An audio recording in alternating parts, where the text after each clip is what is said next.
ಎಲ್ಲರಿಗೂ ನಮಸ್ಕಾರ ಹಾಗೂ ಜೋಕರ್ ಸ್ಪೀಕ್ಸ್ ಪಾಲಿಟಿಕ್ಸ್ ಯೂಟ್ಯೂಬ್ ಚಾನಲ್ಗೆ ಸ್ವಾಗತ ಸುಸ್ವಾಗತ. ಸ್ನೇಹಿತರೆ, ಇವತ್ತಿನ ಮೊದಲನೇ ಅಪ್ಡೇಟ್ ಏನಪ್ಪಾ ಅನ್ನೋದಾದ್ರೆ, ನಮ್ಮ ಕರ್ನಾಟಕದ ಉಪಮುಖ್ಯಮಂತ್ರಿಗಳು ಆಗಿರುವಂತಹ ಡಿ.ಕೆ. ಶಿವಕುಮಾರ್ ಅವರ ಕನಸಿನ ಕೂಸಾದ ಗ್ರೇಟರ್ ಬೆಂಗಳೂರು ಇಂಟಿಗ್ರೇಟೆಡ್ ಟೌನ್ಶಿಪ್ಗೆ ಎಲ್ಲೆಡೆ ತೀವ್ರ ವಿರೋಧವನ್ನು ವ್ಯಕ್ತಪಡಿಸುತ್ತಿದ್ದಾರೆ ಅಂದರೆ ತಪ್ಪಾಗೋದಿಲ್ಲ. ಹೌದು ಸ್ನೇಹಿತರೆ, ಈ ಗ್ರೇಟರ್ ಬೆಂಗಳೂರು ಇಂಟಿಗ್ರೇಟೆಡ್ ಟೌನ್ಶಿಪ್ ಏನಿದೆ ಅದಕ್ಕೆ JDSನ ಯುವ ಘಟಕದ ರಾಜ್ಯಾಧ್ಯಕ್ಷರು ಆಗಿರುವಂತಹ ನಿಖಿಲ್ ಕುಮಾರಸ್ವಾಮಿ ಅವರು ತೀವ್ರ ವಿರೋಧವನ್ನ ವ್ಯಕ್ತಪಡಿಸ್ತಾ ಇದ್ದಾರೆ. ಅವರೇನಂತ ಹೇಳ್ತಿದ್ದಾರೆ ಅಂದ್ರೆ, 2023ರಲ್ಲಿ ಈ ಗ್ರೇಟರ್ ಬೆಂಗಳೂರು ಇಂಟಿಗ್ರೇಟೆಡ್ ಟೌನ್ಶಿಪ್ ಪ್ರಾರಂಭ ಆಯಿತು. ಇದಕ್ಕೆ ನಮ್ಮ ಉಪಮುಖ್ಯಮಂತ್ರಿಗಳು ಅವರ ಸಹೋದರನನ್ನೇ ಸದಸ್ಯರ ಮಾಡಿದ್ದಾರೆ. ಈಗ ಅವರು ಸದಸ್ಯ, ಮುಂದೆ ಅವರೇ ಅಧ್ಯಕ್ಷರು ಕೂಡ ಆಗಬಹುದು. ಇದು ರಿಯಲ್ ಎಸ್ಟೇಟ್ ಮಾಫಿಯಾ ಮಾಡಲು ಮಾಡಿರುವ ಹುನ್ನಾರ ಅಂತ ಅವರು ತಿಳಿಸ್ತಾ ಇದ್ದಾರೆ. ಅಷ್ಟೇ ಅಲ್ಲದೆ ಮುಂದುವರೆದು ಅವ್ರು ಏನಂತ ಹೇಳ್ತಿದ್ದಾರೆ ಅಂದ್ರೆ, ಈ ಉಪಮುಖ್ಯಮಂತ್ರಿಗಳು ಗ್ರೇಟರ್ ಬೆಂಗಳೂರು ಇಂಟಿಗ್ರೇಟೆಡ್ ಟೌನ್ಶಿಪ್ ಅಲ್ಲಿ AICT ಮಾಡಲು ಮುಂದಾಗಿದ್ದಾರೆ. ಅವರ ಯೋಗ್ಯತೆಗೆ ಬೆಂಗಳೂರಿನಲ್ಲಿರುವಂತಹ 6 ತಿಂಗಳಿಂದ ಕಾಡುತ್ತಿರುವಂತಹ ರಸ್ತೆ ಗುಂಡಿಗಳನ್ನ ಮುಚ್ಚಲು ಸಾಧ್ಯವಾಗಿಲ್ಲ. ಅವರ ಬಳಿ ಅದಕ್ಕೆ ದುಡ್ಡಿಲ್ಲ. ಇನ್ನು AICT ಏನಕ್ಕೆ ಮಾಡ್ತಾರೆ ಅಂತ ಅವರು ಪ್ರಶ್ನೆಯನ್ನು ಹಾಕಿದ್ದಾರೆ. ಅಷ್ಟೇ ಅಲ್ಲದೆ ಮುಂದುವರೆದವರು ಏನಂತ ಹೇಳ್ತಿದ್ದಾರೆ ಅಂದ್ರೆ, ಈ ಗ್ರೇಟರ್ ಬೆಂಗಳೂರು ಇಂಟಿಗ್ರೇಟೆಡ್ ಟೌನ್ಶಿಪ್ ನೆಪದಲ್ಲಿ 2,000 ಎಕರೆ ಜಮೀನನ್ನ ರೈತರಿಂದ ಕಸಿದುಕೊಳ್ಳಲು ನೋಡ್ತಾ ಇದ್ದಾರೆ. ಆದರೆ ರೈತರ ಪರವಾಗಿ ನಾವೆಲ್ಲರೂ ಇದ್ದೇವೆ. ರೈತರಿಂದ 1 ಇಂಚು ಕೂಡ ಜಮೀನನ್ನು ತೆಗೆದುಕೊಳ್ಳಲು ನಾವು ಬಿಡೋದಿಲ್ಲ. ಇದಕ್ಕೆ ಉಗ್ರ ಹೋರಾಟವನ್ನು ನಾವು ಮಾಡ್ತೀವಿ ಅಂತ ಅವರು ಈ ಸಂದರ್ಭದಲ್ಲಿ ತಿಳಿಸ್ತಾ ಇದ್ದಾರೆ. ಸ್ನೇಹಿತರೆ, ಮುಂದಿನ ಅಪ್ಡೇಟ್ ಏನಪ್ಪಾ ಅಂದ್ರೆ, ನಿನ್ನೆಯಷ್ಟೇ ಇಂಡಿಯಾ ಹಾಗೂ ಪಾಕಿಸ್ತಾನ ನಡುವಣ ಏಷ್ಯಾ ಕಪ್ ಫೈನಲ್ ಪಂದ್ಯಾವಳಿ ನಡೆಯಿತು. ಇದಕ್ಕೆ ಕಾಂಗ್ರೆಸ್ನ ಪ್ರಿಯಾಂಕ್ ಖರ್ಗೆ ಅವರು ತೀರ ಬೇಸರವನ್ನ ವ್ಯಕ್ತಪಡಿಸಿದ್ದಾರೆ. ಅವರೇನಂತ ಹೇಳ್ತಿದ್ದಾರೆ ಅಂದ್ರೆ, ಭಾರತ ಹಾಗೂ ಪಾಕಿಸ್ತಾನ ನಡುವಣ ಫೈನಲ್ ನಡೀತಾ ಇದೆ. ಇದು ಎಲ್ಲರಿಗೂ ತುಂಬಾ ಆಸಕ್ತಿಕರಕಾರಕ ವಿಷಯ. ಎಲ್ರಿಗೂ ಇಂಡಿಯಾ ಹಾಗೂ ಪಾಕಿಸ್ತಾನ ನಡುವಣ ಮ್ಯಾಚ್ ನೋಡೋಕ್ಕೆ ತುಂಬಾನೇ ಆಸಕ್ತಿ. ಆದರೆ ಕೆಲವು ತಿಂಗಳ ಹಿಂದೆ ಪಹಲ್ಗಾಮಲ್ಲಿ ರಕ್ತ ದೋಕುಳಿಯೇ ನಡೆದಿತ್ತು. ಅದನ್ನ ನಾವೆಲ್ಲವೂ ಮರೆತಂತಿದೆ ಅಂತ ಅವರು ಈ ಸಂದರ್ಭದಲ್ಲಿ ಹೇಳ್ತಿದ್ದಾರೆ. ಅವರೇನಂತ ಹೇಳ್ತಿದ್ದಾರೆ ಅಂದ್ರೆ, ಈ ಪಂದ್ಯ ನಡೆಯೋದ್ರ ಮೂಲಕ ಪಾಕಿಸ್ತಾನ ಇನ್ನಷ್ಟು ಲಾಭವನ್ನು ಗಳಿಸ್ತಾ ಇದೆ. ಅವರು ಈ ಭಯೋತ್ಪಾದನೆಯಲ್ಲಿ ತೊಡಗಿಕೊಳ್ಳಲು ಏನು ಆರ್ಥಿಕವಾಗಿ ಏನು ಯುದ್ಧ ನಡೆಯುವಂಥ ಆಪರೇಷನ್ ಸಿಂಧೂರದಲ್ಲಿ ನಷ್ಟವನ್ನು ಅನುಭವಿಸಿದ್ರು, ಅದನ್ನೆಲ್ಲ ಸರಿದೂಗಿಸಿಕೊಳ್ಳಲು ಈ ಮ್ಯಾಚ್ನ ಆಡಿ ಅವರು ಸಂಪಾದನೆ ಮಾಡ್ತಿದ್ದಾರೆ. ಇದರಿಂದ ಅವ್ರಿಗೆ ಲಾಭ ಆಗ್ತಿದೆ ಅಂತ ಕಳವಳವನ್ನು ವ್ಯಕ್ತಪಡಿಸಿದ್ರು. ಅವರು ಮುಂದುವರೆದು ಏನಂತ ಹೇಳಿದ್ರು ಅಂದರೆ, ನಮ್ಮ ಭಾರತ ತಂಡ ಅವರ ವಿರುದ್ಧ ಕ್ರಿಕೆಟನ್ನು ಆಡಬಾರ್ದಿತ್ತು, ಅದನ್ನ ಬಾಯ್ಕಾಟ್ ಮಾಡಬೇಕಿತ್ತು ಅಂತ ಅವರು ಈ ಸಂದರ್ಭದಲ್ಲಿ ಹೇಳ್ಕೊಂಡಿದ್ದಾರೆ. ಆಪರೇಷನ್ ಸಿಂಧೂರ ಸಮಯದಲ್ಲಿ ಯಾವ ರಾಷ್ಟ್ರಗಳು ನಮ್ಮೊಂದಿಗೆ ಬರಲಿಲ್ಲ. ಪಾಕಿಸ್ತಾನವನ್ನ ಭಯೋತ್ಪಾದಕ ರಾಷ್ಟ್ರ ಅಂತ ಒಂದು ರಾಷ್ಟ್ರವೂ ಕೂಡ ಘೋಷಣೆಯನ್ನ ಮಾಡಲಿಲ್ಲ. ಬದಲಾಗಿ ಪಾಕಿಸ್ತಾನದವರು IMF ಇಂದ ಮತ್ತು ADB ಅವರಿಂದ ಹಲವಾರು ರೀತಿಯಲ್ಲಿ ಸಾಲವನ್ನ ಕೂಡ ಪಡೆದುಕೊಂಡ್ರು. ಇನ್ನು UNGCಯಲ್ಲಿ ಪಾಕಿಸ್ತಾನ ಪ್ರಧಾನಿ ಭಾರತದ 7 ಜೆಟ್ಗಳನ್ನ ಹೊರದುಳಿಸುವುದಾಗಿ ಅವರು ಹೇಳಿಕೊಂಡು ಮೆಚ್ಚುಗೆಯನ್ನು ವ್ಯಕ್ತಪಡಿಸಿಕೊಳ್ತಾ ಇದ್ದಾರೆ. ಇನ್ನು ಅಮೆರಿಕ ಅಧ್ಯಕ್ಷ ಈ ಪಾಕಿಸ್ತಾನದವ್ರನ್ನ ಕರೆಸಿ ಆತಿಥ್ಯ ವಹಿಸಿ ಅವರಿಗೆ ಹೊಗಳುತ್ತಿದ್ದಾರೆ.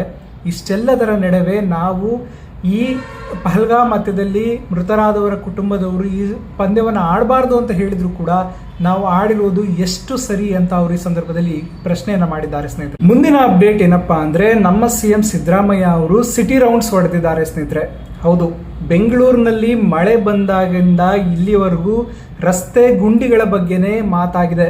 ಅದಕ್ಕಾಗಿ ಇದರ ಪ್ರದಕ್ಷಿಣೆ ಹಾಕೋದಕ್ಕೆ ಅವರು ಸಿಟಿ ರೌಂಡ್ಸ್ ಅನ್ನ ಮಾಡಿದ್ದಾರೆ. ಅಷ್ಟೇ ಅಲ್ಲದೆ ಅವರ ಅಧಿಕಾರಿಗಳಿಗೆ ಒಂದು ಖಡಕ್ ವಾರ್ನಿಂಗ್ ಅನ್ನು ಕೂಡ ನೀಡಿದ್ದಾರೆ. ಅವರೇನಂತ ಹೇಳ್ತಿದ್ದಾರೆ ಅಂದ್ರೆ, ಈ ರಸ್ತೆ ಗುಂಡಿಗಳನ್ನೆಲ್ಲ ಮುಚ್ಚೋದಕ್ಕೆ ಇನ್ನು 1 ತಿಂಗಳ ಕಾಲಾವಕಾಶವನ್ನ ನೀಡ್ತಾ ಇದ್ದೇವೆ ಅಂತ ಅವರು ಈ ಸಂದರ್ಭದಲ್ಲಿ ತಿಳಿಸಿದ್ದಾರೆ. ಅಷ್ಟೇ ಅಲ್ಲದೆ ಮುಂದುವರೆದವರು ಏನಂತ ಹೇಳ್ತಿದ್ದಾರೆ ಅಂದ್ರೆ, ಈ ರಸ್ತೆ ಗುಂಡಿಗಳೇನಿದೆ ಅದು ಗುಣಮಟ್ಟವಾಗಿರಬೇಕು. ಏನೋ ಕಾಟಾಚಾರಕ್ಕೆ ರಸ್ತೆ ಗುಂಡಿಗಳನ್ನು ಮುಚ್ಚೋದಾದ್ರೆ ಅಂತಹ ಇಂಜಿನಿಯರ್ಗಳ ಮೇಲೆ ತೀವ್ರವಾದ ಕಠಿಣ ನಿರ್ಧಾರಗಳನ್ನ ತೆಗೆದುಕೊಳ್ಬೇಕಾಗುತ್ತೆ, ಕಠಿಣ ಕ್ರಮಗಳನ್ನ ತೆಗೆದುಕೊಳ್ಳಬೇಕಾಗುತ್ತೆ ಅಂತ ಅವರು ಸಂದರ್ಭದಲ್ಲಿ ತಿಳಿಸಿದ್ದಾರೆ. ಸ್ನೇಹಿತರೆ, ಅಲ್ಲದೆ ಅವರು BJP ಅವರ ವಿರುದ್ಧ ಕೆಂಡಾಮಂಡಲವಾಗಿದ್ದಾರೆ. ಅವ್ರೇನಂತ ಹೇಳ್ತಿದ್ದಾರೆ ಅಂದ್ರೆ, BJP ಅವರ ಕಾಲದಲ್ಲಿ ಮುತುವರ್ಜಿ ವಹಿಸಿ ಇದ್ರ ಬಗ್ಗೆ ಕೆಲಸವನ್ನ ಮಾಡಿದ್ರೆ ಈಗ ಮಳೆಗಾಲದಲ್ಲಿ ನಾವು ಆರಾಮಾಗಿರ್ಬೋದಿತ್ತು. ಅವರು ಮಾಡದೇ ಇರುವಂತಹ ಕೆಲಸವನ್ನ ನಾನು ಮಾಡ್ತಾ ಇದ್ದೀನಿ, ಹಾಗೂ ಇನ್ನೊಂದು ತಿಂಗಳ ಒಳಗೆ ಎಲ್ಲ ರಸ್ತೆ ಗುಂಡಿಗಳನ್ನು ಮುಚ್ಚುವಂತೆ ನಾವು ಅಧಿಕಾರಿಗಳಿಗೆ ಸೂಚನೆಯನ್ನ ನೀಡಿದ್ದೇನೆ ಅಂತ ಅವರು ಈ ಸಂದರ್ಭದಲ್ಲಿ ತಿಳಿಸಿದ್ದಾರೆ. ಸ್ನೇಹಿತರೆ, ಇನ್ನು ಮುಂದಿನ ಅಪ್ಡೇಟ್ ಏನಪ್ಪಾ ಅಂದ್ರೆ, ಹ್ಯಾಟ್ರಿಕ್ ಹೀರೋ ಶಿವರಾಜ್ ಕುಮಾರ್ ಅವರ ಧರ್ಮಪತ್ನಿಯಾದ ಗೀತಾ ಶಿವರಾಜ್ ಕುಮಾರ್ ಅವರು ಮಹತ್ವದ ಘೋಷಣೆಯನ್ನ ನೀಡಿದ್ದಾರೆ. ಹೌದು ಸ್ನೇಹಿತರೆ, ಅವರು 2024ರಲ್ಲಿ ಶಿವಮೊಗ್ಗ ಜಿಲ್ಲೆಯಲ್ಲಿ ಕಾಂಗ್ರೆಸ್ ಪರವಾಗಿ ಈ ಲೋಕಸಭಾ ಚುನಾವಣೆಗೆ ನಿಂತು ಅವರು ಸೋಲನ್ನು ಅನುಭವಿಸಿದರು. ಈಗ ಅವರು ಶಿವಮೊಗ್ಗದಲ್ಲಿ ಒಂದು ಕಾರ್ಯಕ್ರಮದಲ್ಲಿ ಭಾಗವಹಿಸಿ ಒಂದು ಮಹತ್ವದ ಘೋಷಣೆಯೊಂದನ್ನು ಮಾಡಿದ್ದಾರೆ.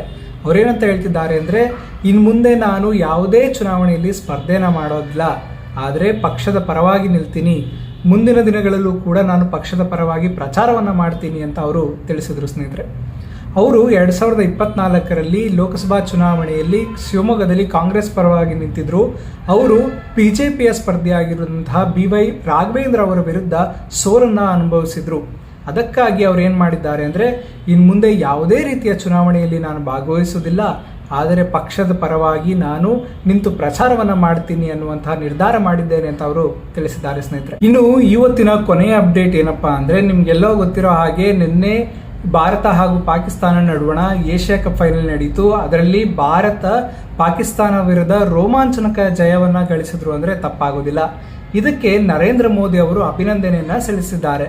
ಅವರು ತಮ್ಮ ಎಕ್ಸ್ ಖಾತೆಯಲ್ಲಿ ಏನಂತ ಬರೆದುಕೊಂಡಿದ್ದಾರೆ ಅಂದರೆ, ಕ್ರೀಡಾಂಗಣದಲ್ಲೂ ಕೂಡ ಆಪರೇಷನ್ ಸಿಂಧೂರ ಪ್ರತಿಧ್ವನಿಸಿದೆ, ಫಲಿತಾಂಶ ಒಂದೇ, ಭಾರತಕ್ಕೆ ಗೆಲುವು, ಭಾರತ ತಂಡಕ್ಕೆ ಅಭಿನಂದನೆಗಳು ಅಂತ ಅವರು ಬರೆದುಕೊಂಡಿದ್ದಾರೆ. ಸ್ನೇಹಿತರೆ, ಹೌದು ಸ್ನೇಹಿತರೆ, ಏಪ್ರಿಲ್ 26ರಲ್ಲಿ ಪಹಲ್ಗಾಮ್ ಅಟ್ಯಾಕ್ ಏನಾಯಿತು, ಅದನಂತರ ಭಾರತವು ಆಪರೇಷನ್ ಸಿಂಧೂರವನ್ನು ಮಾಡಿತ್ತು.